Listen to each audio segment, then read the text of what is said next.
La Fête de la Science existe depuis plusieurs années, mais depuis mars 2009, nous avons signé une convention et nous sommes aujourd'hui coordinateurs de cette Fête de la Science. Et c'est plus de 40 manifestations qui se dérouleront, où les scolaires seront à la fois acteurs, puisque beaucoup de scolaires auront l'occasion de nous présenter leurs projets, mais aussi découvreurs et spectateurs, puisque nous amènerons les scolaires vers des scientifiques partout en Corse, jusque dans le rural, parce que nous voulions vraiment que cette Fête de la Science ne se cantonne pas aux villes.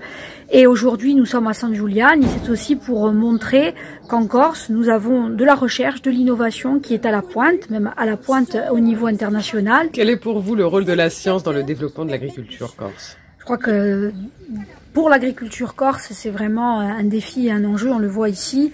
Vous évoquiez les cépages traditionnels pour le vin, c'est un travail qui est mené depuis plusieurs années, donc c'est la préservation de ces cépages, mais pas seulement.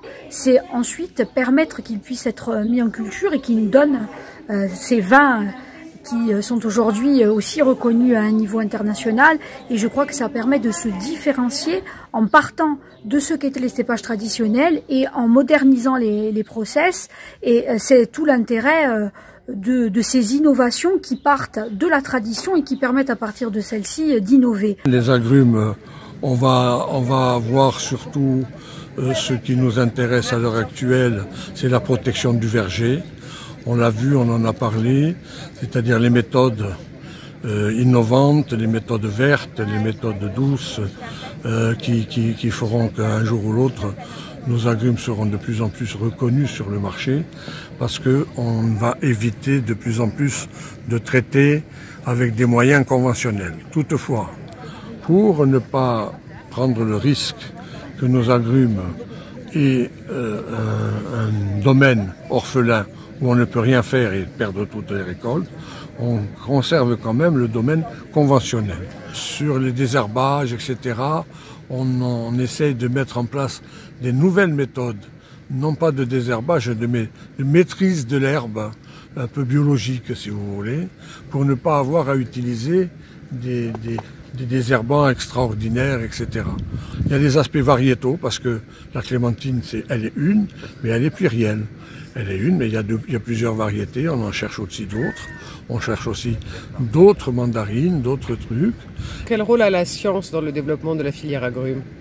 Ah, il est important. Vous savez, si je vous disais que la fabrication des insectes auxiliaires pour combattre les ravageurs que nous faisons, c'est 7 ou 8 personnes avec des laboratoires importants, des trucs.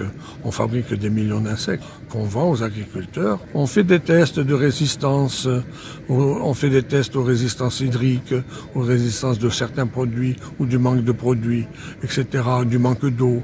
Alors ça on le fait, mais alors dans le cadre de l'appropriation d'autres techniques, notamment avec des nouveaux porte-greffes qu'on connaît, mais qui n'étaient pas utilisés ici et qu'on va commencer à tester pour voir si grâce à eux et avec eux, on ne peut pas maîtriser un peu la consommation d'eau, la consommation, etc. Et puis, on cherche aussi, si vous voulez, à relancer la diversification des agrumes que nous produisons, parce qu'on se sent trop dépendant de la clémentine.